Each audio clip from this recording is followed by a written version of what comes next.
I'm being joined today by my guest, the one and only Mr. Brian McLaughlin. And Brian is a man so disturbingly and disruptively handsome that, out of respect for people that need to go back to normal lives, he's disabled his camera so that you won't be pulled away from trying to do other things and just staring, fixedly at the screen. So that shows you the kind of humble individual and a man who wants people to not have their lives completely rearranged by just staring too brightly at the sheer brilliance and the sheer just inescapable handsomeness. Yeah, that's why, Bill. That's why. That's why we don't put a picture up. Hey, what do they say? A face for radio and a voice for silent movies, right? I have heard that one a couple of times. It applies, trust me. Well, first of all, Brian, I want to thank you so much for making time. This is a crazy time for all of us. So I'm so glad you're able to carve out a few minutes. Yeah, so, absolutely. I'm going to begin at the beginning. What's happening? And I'll obviously hone in a little more, focused from that.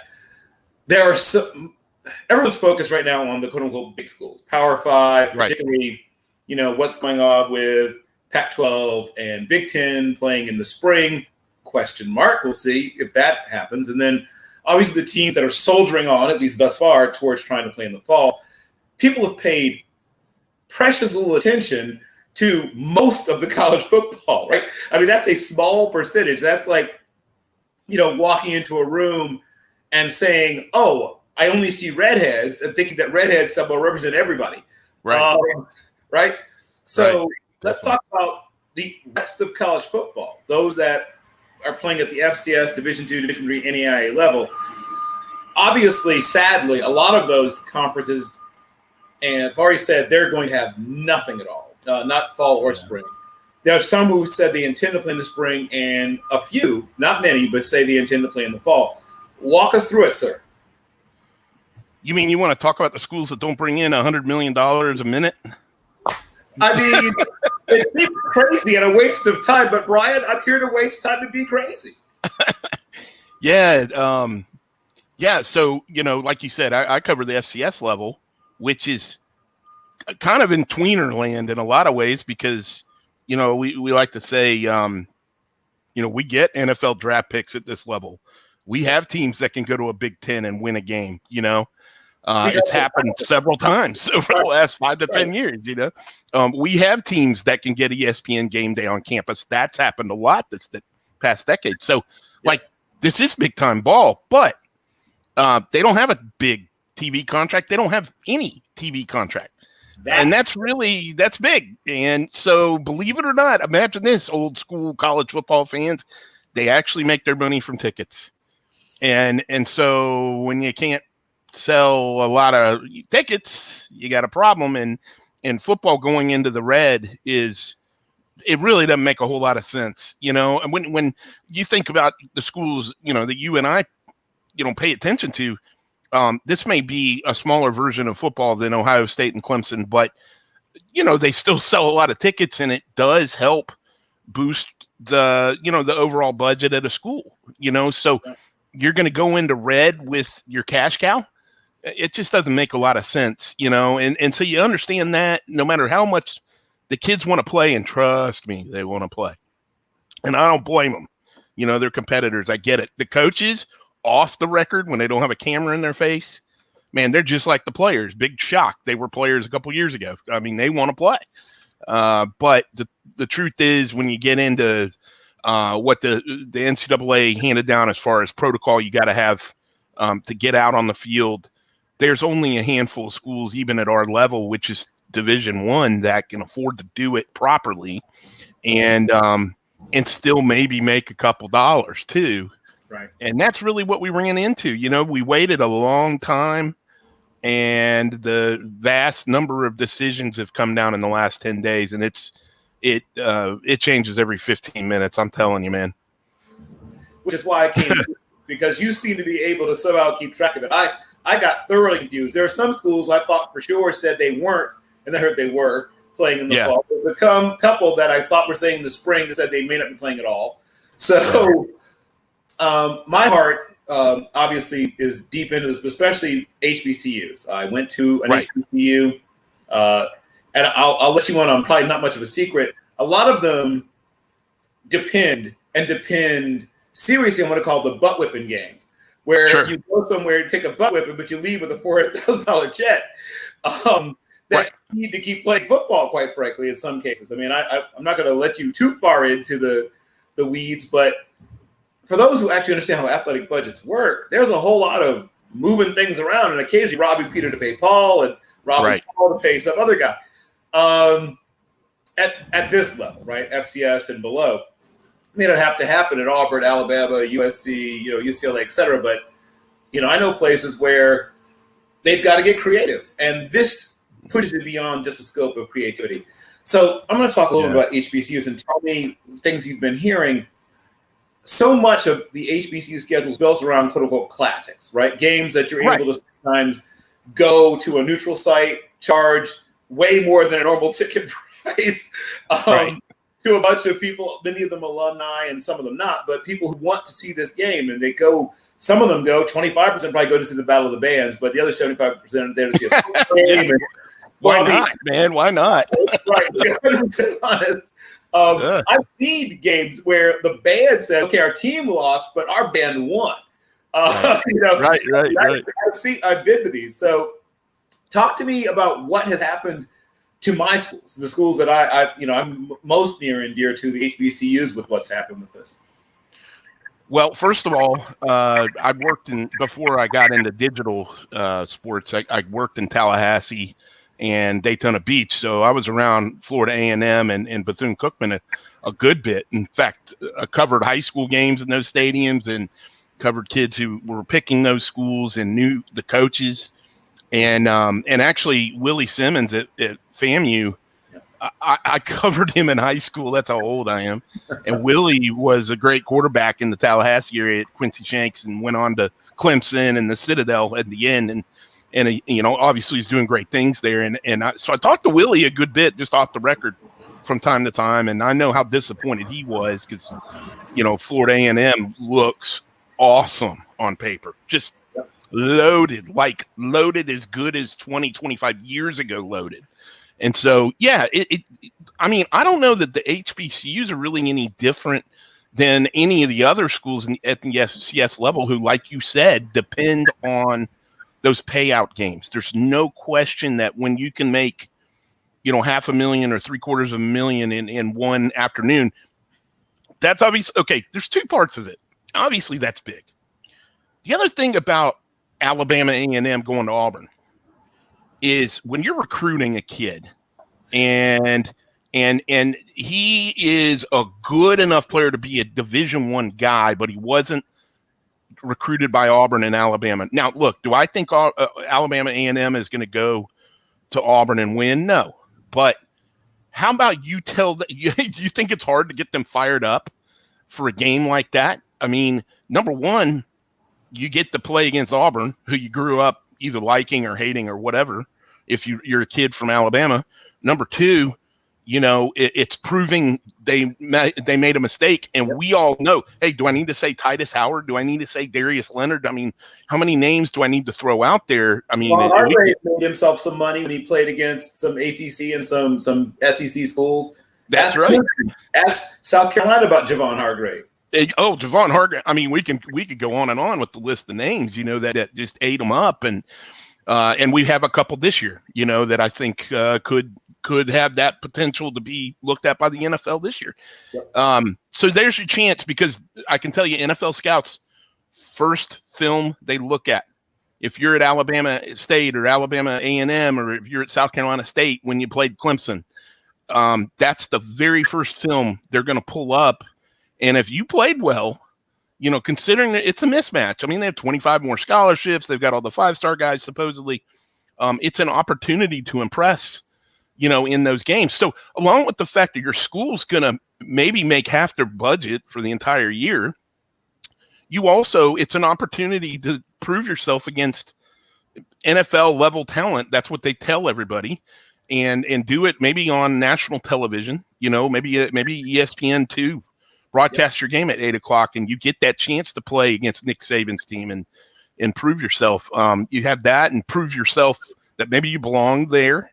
So there's some, people say, why do they play these 60-0 games? Well, sometimes they're not 60-0. First of all, yeah. And that's that. And what do we have? It wasn't HBCU. A couple years ago, I remember talking to Devontae Kincaid at Grambling. I was talking to those guys, and they had just scared the dickens out of Arizona. They'd gone out there. I don't know if Rich Rod was there yet. I can't remember if it was the year he got there or the year before or what, but they went out to Arizona and, they played down in wherever Arizona is. I know it's not in the Phoenix area. Arizona State is. Yeah. And I think it was a 6-point game. And I remember asking Devontae, who started at Ole Miss, and he transferred to Grambling and was awesome at Grambling. What was that like, man? You always had him. You had him. He's like, oh, man, we taking out a Pac-12 team. How great would that have been? Because Grambling was really good that year. Last year, we saw the Citadel going to Atlanta and knock out Georgia Tech. Yes. It happens. They beat South Carolina in 2015. We see it every year. So those games aren't completely hopeless. Sometimes they're really interesting.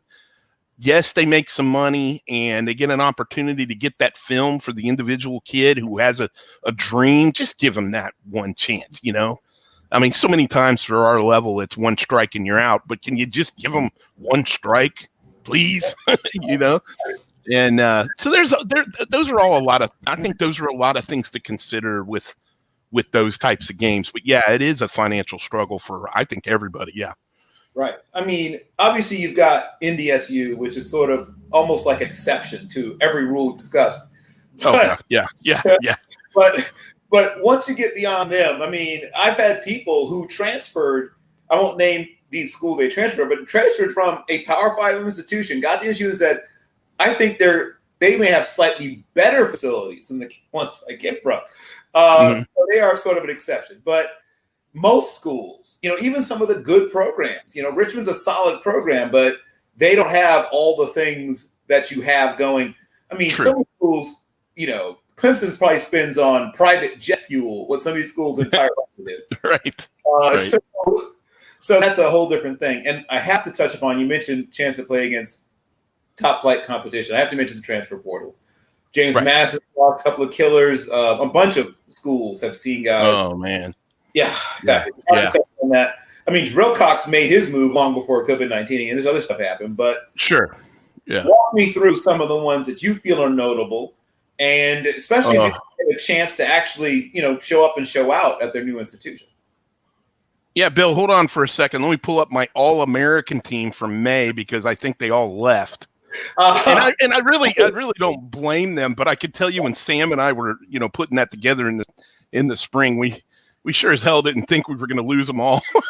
We're going to have to redo it for the spring, I have a watch list of guys, and I think something like 88 out of 100 are gone.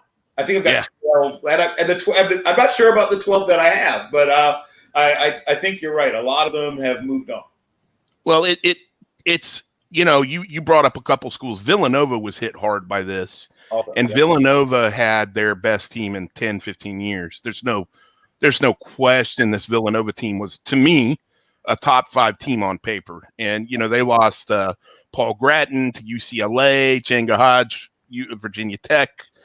Mikey Taylor's headed out. I could see more. Shane Simpson at Towson, we call him the Swiss Army knife. Yep. Awesome offensive weapon. Terrific. Whether he runs it, you want to throw to him, or he takes kicks back. The kid is like the perfect consummate FCS talent for the NFL because he could be a third down back. He will be a special teams contributor. And a lot of the guys at this level, if they want a chance, they have to be able to do that kind of stuff. Because again, back in the Westbrook days at Villanova, a guy, all that, yes, right. And those are some of the guys looking down the list. Oh shoot, Wofford lost 2 All-American level offensive linemen in Blake Jarasetti and Josh Berger. those two we've been talking about for 2 or 3 years.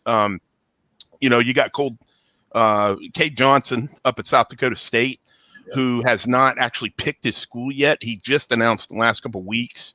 That's one of the best, if not the best, receivers at the FCS level. He will be a P5 guy. Looking down, Kevin Thompson at Sacramento State was an All-American first-team quarterback. He's the reason they were so good last year. Chris Ferguson, the starting quarterback at Maine. Remember that team 2 years ago at Maine that did so well and went all the way to the national semifinals. That's the starting quarterback from that team. He's still there. JMU, D'Angelo Amos, Adib. I always mess up his name. At Tarawa, at James Madison, they both ended up at UVA. So it's like you could go on and on and on with this. You don't, yes, Jabril Cox is one thing. And I mean, Jabril is such a high level guy. I mean, he could be a first rounder. Yep. And him going to LSU, I've met Jabril a couple times, and I mean, he is just about the sweetest kid you'll ever meet. I mean, just like Trey Lance, they're both just awesome guys. Yep. And you look at these two and they're not doing it for selfish reasons. I mean, they believe they're doing the right thing. And they have the support of the NDSU staff behind them. Right. To me, Trey or Jabril are going to do what they're going to do with the draft from NDSU or Ohio State. I don't think it really matters because look at Carson Wentz. But he's certainly not going to hurt himself going to LSU. Jabril is. So anyways, I mean, the names, the list is long. There's a lot of names of top guys that were in our preseason All-American team. And, 4 months ago, we didn't know they'd be doing this, but this is a weird year. No template. The weirdest. The weirdest. Yes. The weirdest. And unfortunately, I have to talk about possible long-term effects. Yeah. Obviously, recruitment has been affected. Budgets have been affected. Perceptions have been affected. Mm-hmm. If someone said, give me the good news and the bad news going forward for FCS and anything really below FBS level football based on what's happened the last 6 or so months, in your opinion, what should we be discussing? Where we should be focusing? We're trying to figure out what does this mean in the future?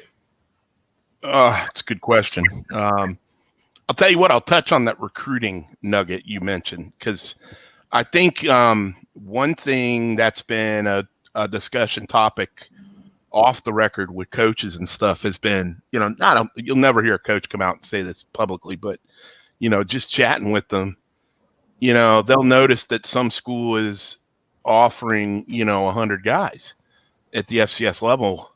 And I've gotten this message from five different coaches that I swear I don't even think they know each other. I guess they could, coaching is, it's kind of a fraternity into its own, but I'll hear, man, where are they going to put all those kids with this rule?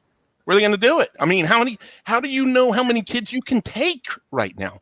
We're in August and you've offered dozens and dozens and dozens of kids, and the NCAA has just come out with a ruling that basically all your seniors can come back, no penalty, if certain things happen this year.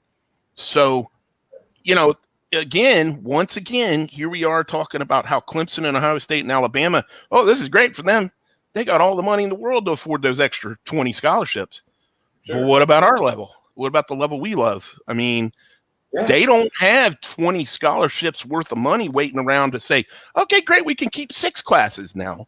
Let's keep our seniors another year because they lost those games we talked about that we're going to give them, extra $200,000 maybe to figure out to do some things with. Now that's gone. Yeah, this is going to be a quandary because we saw in a couple non-revenue sports in the spring, when they didn't have a whole lot of time to respond to the craziness, where we saw some schools go, hey, senior class in lacrosse or senior class in baseball, sorry, we got to move on. we got a recruiting class. We've already signed them, and we can't afford to bring you guys back. I'm sorry. You know, Well, you're ultimately here to go to college.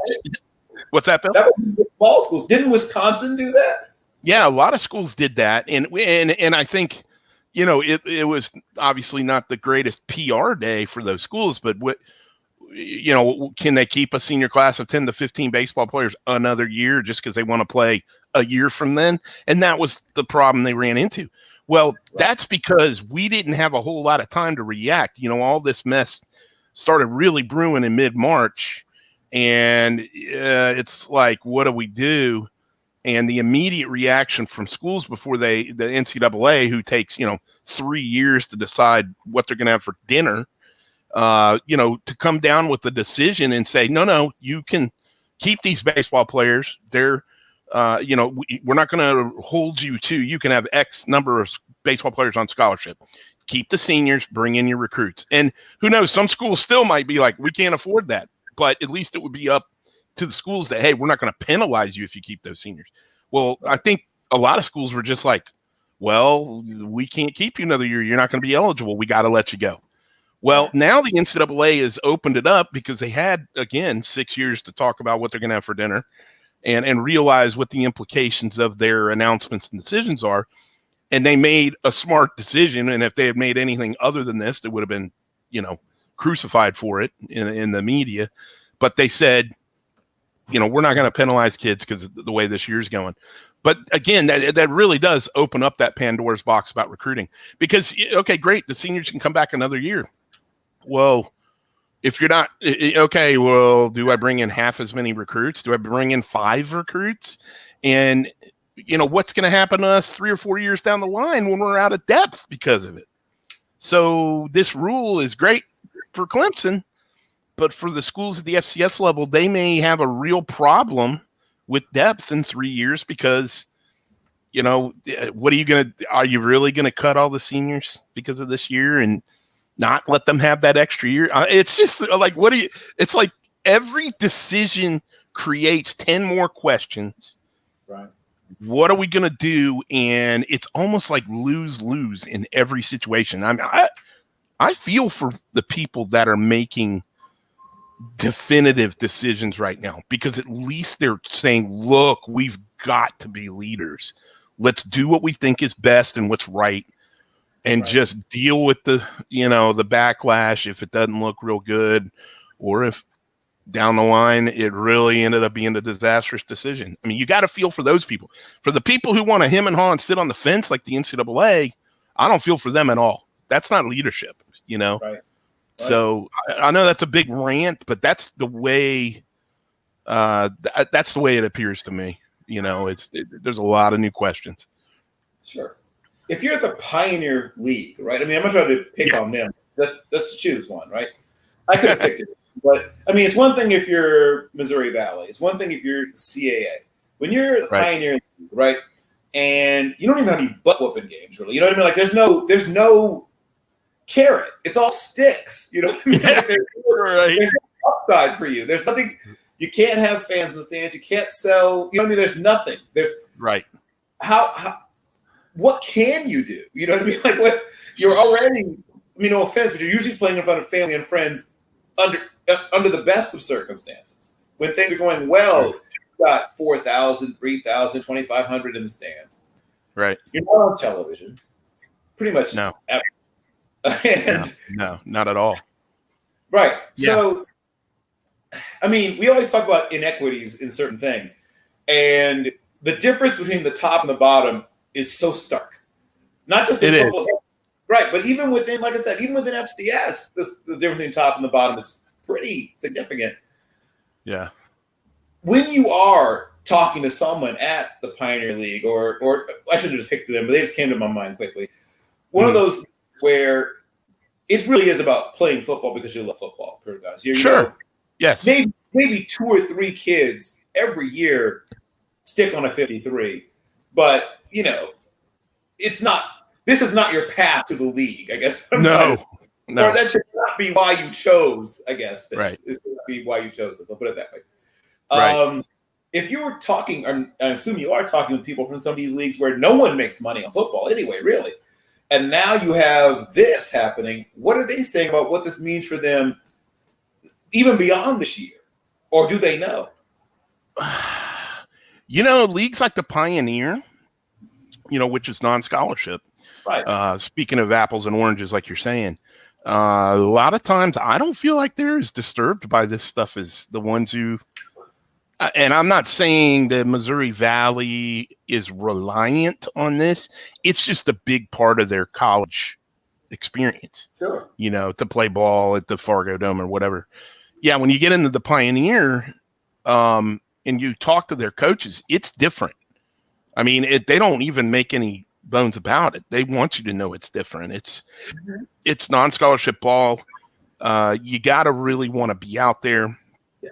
And you're right. There will be, Adam Troutman out of Dayton was a big time prospect this spring. We had the tight end out of Drake a couple years get drafted. There's not a whole lot of them. Brandon Easterling is actually a big prospect this year, I think, out of Dayton again. But in general, you're right. Nobody signs with the Pioneer League team, for instance, saying I'm going in the NFL. They're really strong academic kids, and they're going to get a degree. And oh, by the way, I love playing ball. Right. So I don't hear as much about there's not as much debate with a Pioneer or even an NEC. Which NEC operates with fewer scholarships than the FCS typically does. Right. Yeah, it's like 62, 63, I think the FCS allows. And I want to say the NEC, I think they cap out at 47, but I got to ask my friend Ralphie. I think they're about 20 below the limit. I think it's 65. It's less. It's less. 45 or 40 something, yeah. I think you're right. Yeah, and some of those guys get drafted. Don't get me wrong. I mean, Wagner had a draft pick a couple years ago, whatever. But it's but you're right. The apples and oranges thing is really big at this level. I mean, we have so many moving parts. I think I've always thought of it as being a very diverse level of Division I football because you get the P5 and it's. There's a couple exceptions. I think when you look at a Stanford or a Vanderbilt or whatever, there are some exceptions, maybe. Right. Of course, those are still big time money programs.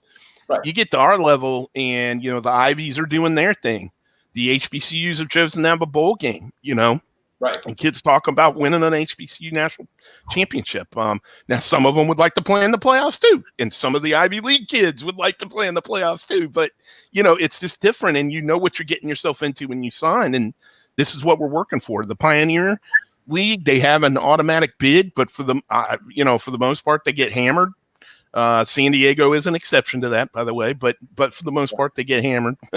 And kind of same thing with the NEC, with a couple exceptions like Duquesne 2 years ago. But in general, there's a lot of differences, I would say, in the goals of the schools at this level, and I think we're seeing that with the ones that have held out this fall.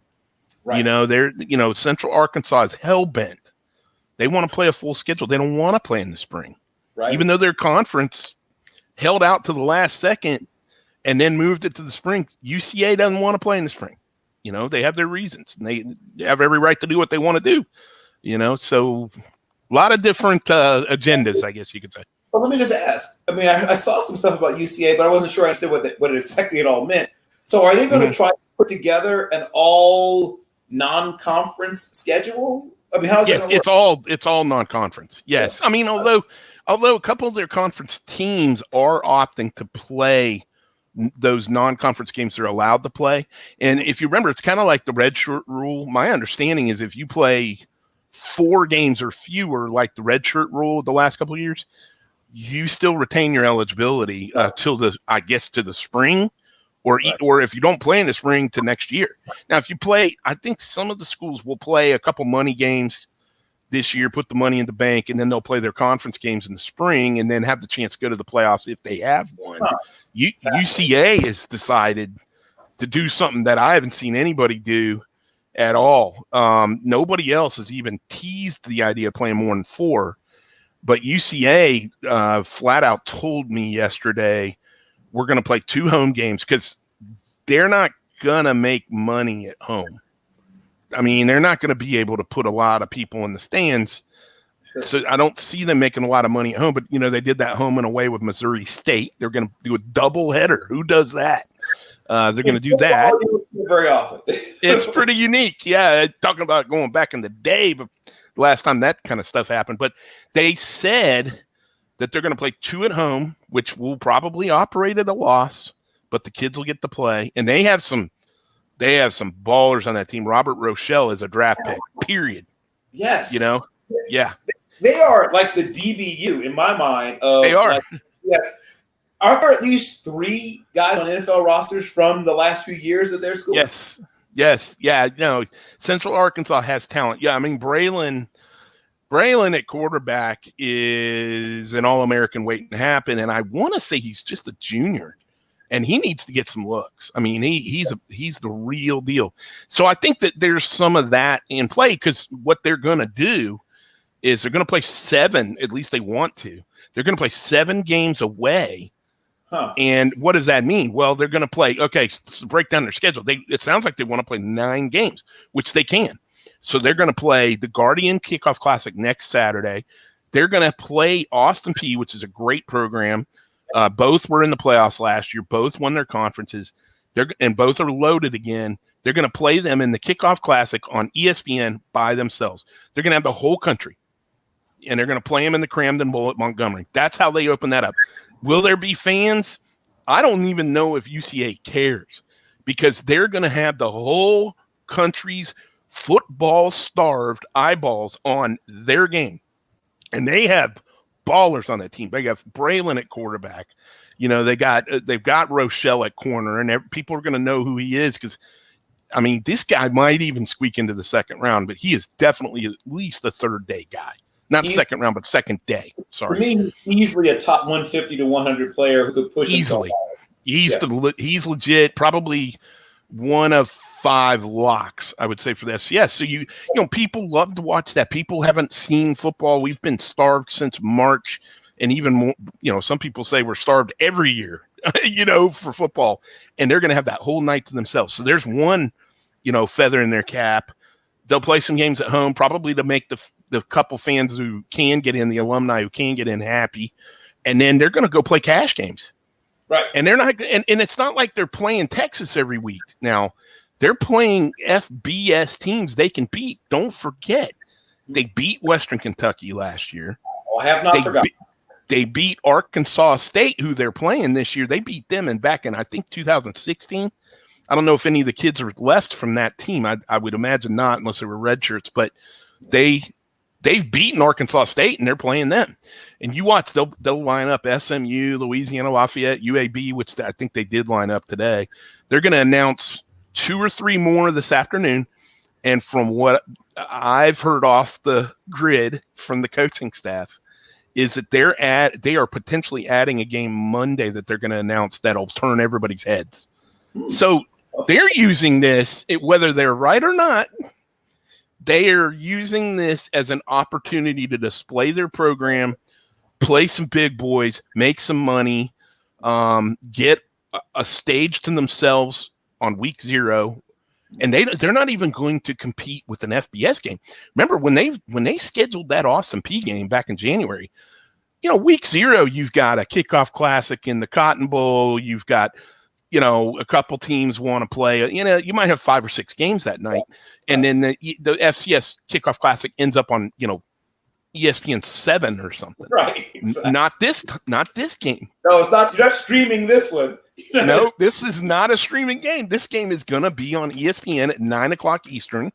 So everybody who wants to watch football, wants to see a future NFL draft pick, wants to see 2 championship teams play, maybe they're curious about the FCS. Are these guys any good? Yeah, they are. They combined for like 23 wins last year. These are good teams. They have good players. They have 2 good quarterbacks. You got Braylon. You got Jeremiah Oatsfall at APSU, who's been starting since he ended that long losing streak back as a true freshman in 2017 at Austin Peay. His 3rd game in, he ended a program 29 game losing streak. I mean, there's and they've been winning ever since, at a program that was the worst in the FCS. There's all kinds of storylines. I think it's interesting what UCA is doing. It is definitely renegade, unique, whatever. People are going to blast them, but barnstorming. Yeah, they are. That's a good way to put it. Yeah. I don't know if I don't know. I don't think they'll be able to add any more P5s. But the group of fives, like that announcement today that the Conference USA, because they lost Old Dominion, they've got a whole conference scrambling to add that extra game. And that could be a benefit to a lot of FCS teams. And then those FCS teams will make $250,000 to $500,000. That doesn't hurt, know? So that's kind of what's going on. And before I let you go, I'll sort of final one, I want to promise me that you'll come back after that APSU and absolutely. Because I'm going to break down the game itself and also, we'll talk about what happened. Like not just the football part of what happened, but the logistics and the safety stuff and everything, because no one knows. Right? Like this will be the first time anyone's ever tried to do this. But my final question does sort of have to do with championships and playoffs and all that kind of stuff. Obviously, ever since there's been a 1AA/FCS, they've always, decided on the field. Right. What's going to end up happening this year, and will someone be declared a champion? If so, how? I don't know. I don't think there's an answer to that yet. But here's what I would guess will happen. Okay, normally in the playoffs, we have kind of a play-in round 2 days after Thanksgiving. Everybody's still reeling from having turkey, and then those are the teams that didn't get seeded, and they set everything up based on geography, so nobody's traveling that far, and then maybe they can make some gate. And then the next weekend, the winners of those games pair up with a seed. I don't think we get that first round, the equivalent of that first round, because that's 24 teams. I wouldn't be surprised by 16 or just 8. I think we'll have seeds, and that'll take care of the conference champs. It's hard for me to get too crazy about at-large teams because there may not be enough games to determine at-large teams. There may not be enough time in May to do it. But I thought it was interesting by the SWAC releasing that schedule earlier this week. I felt like that's a pretty good template of time frame to if you're going to play spring ball and you're going to think playoffs and postseason. The way the SWAC did it is, they started playing their conference games in mid-February. They wrapped their season, and then they have a 1 week bye, and then they play the SWAC title game on May 1st. Right. That makes all the sense in the world to me as far as how to do an FCS playoff. You would want to be wrapped definitely by the end of May. If you seeded 8 teams, then you play 3 rounds. If you seed 8 teams and you let them have a first round opponent, that makes sense geographically. Maybe an at-large, maybe a game like let's just say Furman wins the SoCon, and Kennesaw is the runner-up to Monmouth in the Big South. Well, I don't even think that's going to happen, but let's just say that happens. Okay, good. Kennesaw just hops in a bus and they drive to Greenville from Atlanta. That would be that would make sense as a first-round matchup. And then, your seeds, host that game, and then of course the lower seeds would go to the higher seeds the next round. I could see it being anything from a 3 to 4 week process. Usually it's a 5. There's no way they would make it a 5. No. Maybe they get rid of that first round and just have top 8 seeds, which would make sense, and it would expedite it. Yeah, I could see that. And who knows? Maybe they don't even have one. I don't know. But I will tell you this: James Madison and North Dakota State, they shifted to the spring to have a championship run. They didn't come to the spring to not have a shot at a title. Right. I can tell you that. That is on the record. So you might want to consider that NCAA or whatever when you make that decision, because there's a lot of schools that actually, yes, they move from the fall because of health concerns. I mean, you always are going to hear that first, but they also move to the spring because that's where all the other teams are going, and that's the chance to actually win a national title game, probably in Frisco, I would imagine. So that's what I would think would happen, Bill. Well, first of all, Brian, tell everyone where they can find all the wonderful things you're doing, what's coming up in the future, and obviously, like I said, I can't wait to have you back on talk once there's actually people hitting each other in actual games. So tell us, where can we find more of your work, and what are you up to?